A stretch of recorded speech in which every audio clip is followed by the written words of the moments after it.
మేడ్చల్ నుంచి మల్లన్న కంటెస్ట్ చేయబోతున్నారు మల్లారెడ్డి మీద డిసైడ్ చేసుకున్నారు. ఏంటి మేడ్చల్ ఎంచుకోవడానికి కారణం ఏంటి? ఆలేరు కదా మీ నేటివ్ ప్లేస్. అంటే ఆలేరు అనేది నేను చాలా తక్కువ కాలం ఉన్నటువంటి విషయం ఏంటంటే, ఆలేరు నియోజకవర్గంలో ఆకరూరు మాది ఉంటుంది. ఇక్కడ ఆకరూరు మాది ఉంటుంది. మాకున్నటువంటి అది బార్డర్లో మా విలేజ్ ఉంటుంది. మాకు ఆలేరు కంటే హైదరాబాద్ దగ్గర. సో మా మా మా మా రిలేషన్ కానీ, మా తాతలు కానీ, ముత్తాతలు కానీ అంతా ఈ మూడు చింతలపల్లి ఈ ఏరియాలో ఉంటారు, ఈ షాన్పేట ఏరియాలో ఉంటారు. సో కాబట్టి ప్రస్తుతం ఉంటున్నటువంటి నియోజకవర్గం మేడ్చల్ నియోజకవర్గంలో ఉంటున్నా. కాబట్టి మేడ్చల్ నియోజకవర్గంలో పోటీ చేయాలి. అది బలవంతుడైనటువంటి ధన అహంకారి, అత్యంత అవినీతిపరుడైనటువంటి మల్లారెడ్డిని చూజ్ చేసుకున్నాం. కేసీఆర్ని ఎందుకు చూజ్ చేసుకోవాలి? కేసీఆర్ను రమ్మని ఎవడొద్దు అన్నాడు. మీరు గజ్వేల్ వెళ్ళి కంటెస్ట్ చేయొచ్చు. కేసీఆర్ గజ్వేల్ నుంచి వారిపోయి కామారెడ్డికి పోతావు చేస్తున్నాడు కదా అక్కడ కూడా. గజ్వేల్ కామారెడ్డి నువ్వు ఒకవేళ ఈడ గెలిచింటే గాడికి ఎందుకు గుర్తావు? అరవింద్ కేజ్రీవాల్ అప్పుడు Sheila Dikshit anti corruption movement నడిపినప్పుడు షీలా దీక్షిత్ ఎక్కడ పోటీ చేస్తే అక్కడ చేస్తా అన్నాడు. అది కొట్టాడు. అరవింద్ కేజ్రీవాల్ షీలా దీక్షిత్ కొట్టాడు. నెక్స్ట్ ప్రధానమంత్రి నరేంద్ర మోడీ ఎక్కడ పోటీ చేస్తే చేస్తా అన్నాడు. వారణాసి పోటీ చేశాడు, ఓడిపోయినాడు. మీరు కేసీఆర్ మీ టార్గెట్ కానీ మల్లారెడ్డి ఉంది. ఇప్పుడు కేసీఆర్ టార్గెట్ అన్నప్పుడు నేను ఏమంటున్నా, రేవంత్ రెడ్డి గారు, నేను ఆర్ఎస్ ప్రవీణ్ కుమార్ గారు, కిషన్ రెడ్డి గారు, కేసీఆర్ గారు వీళ్ళందరం గజ్వేల్ చేద్దాం రా.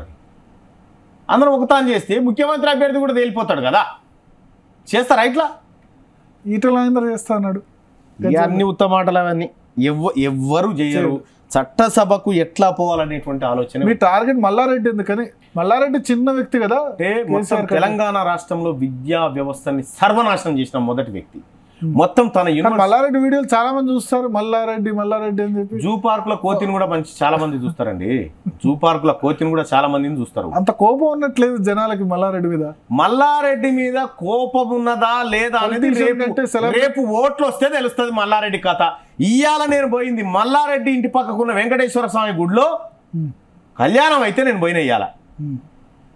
ఆడ ఒక ఆమె వచ్చింది, మల్లారెడ్డి ఇంటి పక్క ఆమెనే వచ్చి 7 రోజులు ఆ బిడ్డ నీళ్లు గతిలే బిడ్డ అని వచ్చింది. ఈయనే ఉంటాడుగా, మంత్రి అడగకపోయినామంటే ఆయన పేరు చెప్పక సార్ సరిపోయింది మాకు అని చెప్తా ఉన్నాను. అంటే మల్లారెడ్డి మీద ఎంత వ్యతిరేకత ఉందంటే ఇవాళ మేడ్చల్ నియోజకవర్గంలో సొంత పార్టీ క్యాడరే మల్లారెడ్డి వద్దు బాబోయ్ అనేటువంటి పరిస్థితికి వచ్చింది. మల్లారెడ్డి ఇప్పుడేమో నీకేం కావాలి, నా సొంత పైసలు పెట్టి ఇదేస్తానా అదేస్తానా అన్నాడు. నువ్వు కొల్లగొట్టిన సంపద ఎంత? ఇవాళ మేడ్చల్ నియోజకవర్గంలో ఒకవైపు మల్లారెడ్డి నుంచి పైకి వచ్చాడు. ఎందుకు మల్లారెడ్డి అంటే కోపం? చాలా కింద నుంచి పైకి వచ్చాడు. పాలమ్మినా పూలమ్మినా చాలా కింది స్థాయి నుంచి పైకి వచ్చాడు కదా. నేనేమంటున్నా, మొదటి నుంచి ధనవంతుడేం కదా, కష్టానికి హార్డ్ వర్క్ ప్రతీక మల్లారెడ్డి మంచి కమేడియన్, సీరియస్ దోపిడీదారుడు. పాలమ్మి పూలమ్మి పైకి వచ్చిన అంటే నీతో పాటు అమ్మిన వాళ్ళంతా పైకి రావాలి కదా. నువ్వు చేసింది దోపిడీ, ఇల్లీగల్ కబ్జాలు చేసినావు కాబట్టి పైకి వచ్చినావు. దానికి పాలమ్మిన పూలమ్మిన అంటే ఏంది? ఇప్పుడు నీ దాని ఉన్నటువంటి సంపద అంతా మేడ్చల్ నియోజకవర్గానికి రాసిచ్చి మళ్ళీ పాలమ్మి పూలమ్మి కాడికి పోదంతా వస్తావేమో. ఇదంతా మోసం మాటలు, ప్రజల్ని మభ్యపెట్టే మాటలు. ఈ మేడ్చల్ నియోజకవర్గంలో మల్లారెడ్డి కబ్జా పెట్టని మండలం ఏది ఉందో చూపెట్టు.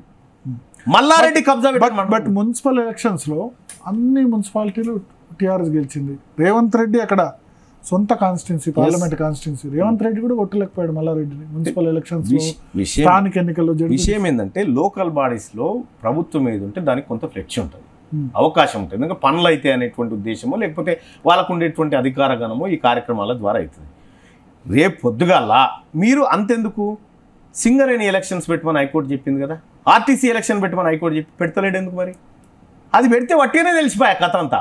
ఎందుకంటే ఈ ఎలక్షన్ దగ్గరకు వచ్చినాయి, ఎట్టి పరిస్థితుల్లో టీఆర్ఎస్ కూడా కొడతారు. ఇక టీఆర్ఎస్ పని ఈడ అయిపోయిందన్న ప్రచారం గట్టిగా జరిగితే రేపు పొద్దుగల వచ్చే 23 సీట్లు కూడా రావనేటువంటి ఉద్దేశంతో పెడతలేదు.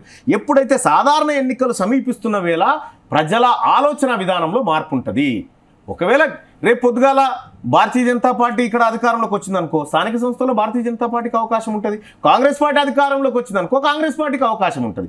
ఆ విధంగానే తప్ప కానీ ప్రత్యేకంగా పబ్లిక్ నుంచి రెస్పాన్స్ తిరుగుతుంటే అంటే ఒక విషయం ఏంటంటే, నేను ప్రజల దగ్గరికి పోయినా, నేను ఇటీవల కాలంలో మల్లారెడ్డి యూనివర్సిటీ అటు మేడ్చల్ నియోజకవర్గానికి అటు నుంచి పల్లా రాజేశ్వర రెడ్డి నియోజకవర్గం, మేడ్చల్ నియోజకవర్గానికి ఇటు నుంచి 2 వైపుల నుంచి 2 యూనివర్సిటీలు మొత్తం గవర్నమెంట్ విద్యను సర్వనాశనం చేస్తూ ఇక్కడ ఉన్నటువంటి పొలాలను అన్ని కబ్జాలు పెట్టుకుంటూ మొత్తం కొల్లగొడతా ఉన్నారు.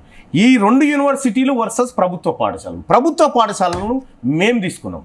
ప్రభుత్వ పాఠశాలలో ఉన్నటువంటి ప్రతి పేద విద్యార్థికి 9-10వ తరగతి విద్యార్థులకు నోట్బుక్స్ పంపిణీ కార్యక్రమాన్ని చేపట్టినాం. మేడ్చల్ నియోజకవర్గంలో మొత్తం చేపడితే వెంటనే మల్లారెడ్డి డిఈఓకు కాల్ చేసి తీన్మార్ మల్లన్న టీం పోయి ఎట్టి పరిస్థితుల్లో స్కూళ్ళల్లో బుక్స్ పంచడానికి వీలేదు. అయ్యా, నీ గవర్నమెంట్ సరైన సకాలంలో ఇచ్చినట్టే నేను పంచాల్సిన అవసరం ఉండేనా? లేకు. నా పిల్లలు చదువుకోవద్దా, ఈ పిల్లలకు చదువు అందొద్దా, ఈ పిల్లలకు విద్య సరిగా అందొద్దా, నీ యూనివర్సిటీలో మాత్రం ఫీజులు కట్టి చదవాలి, మా పిల్లలకు అందాలన్న ఉద్దేశంతో మేము పోయి పంచితే మమ్మల్ని అడ్డుకున్నారు. మమ్మల్ని అడ్డుకొని మల్లారెడ్డి ఏం చేసిండు, ఇంకా ఆమె డిఓ గారు చెప్తారు, పిల్లల టైం వేస్ట్ అవుతా ఉంది బుక్స్ పంచితేనట. మేము పోయి ఇంకా చేసింది ఏం లేదు, బుక్స్ వాళ్ళకి ఇస్తే టైం వేస్ట్ అవుతుంది. మల్లారెడ్డి వస్తూ ఉంటే రోడ్డు పైన పూలు చల్లుతూ ఉంటే బుక్స్ టైం వేస్ట్ కాదా సార్? మేము ఇస్తున్న కార్యక్రమం ఏంది అంటే గవర్నమెంట్ స్కూళ్ళలో ఫెసిలిటీస్ సరిగా లేకపోతే మన ఊరు మనబడి కార్యక్రమంలో దాతలను ఆహ్వానించింది మీ ప్రభుత్వమే కదా. మరి దాతలే ఇస్తూ ఉంటే ఎందుకు మీరు కాదంటారు? లక్షలాది బుక్స్ తీసుకొచ్చి పేద పిల్లలకి ఇస్తుంటే అడ్డుపడతా ఉన్నారు. మా పిల్లలకు విద్య అందొద్దు అనేటువంటి దుర్మార్గంతో ఉన్నటువంటి ఈ పల్లా యూనివర్సిటీ, మల్లారెడ్డి యూనివర్సిటీ, ఈ 2 యూనివర్సిటీలో పనిచేయాల్సినటువంటి అవసరం.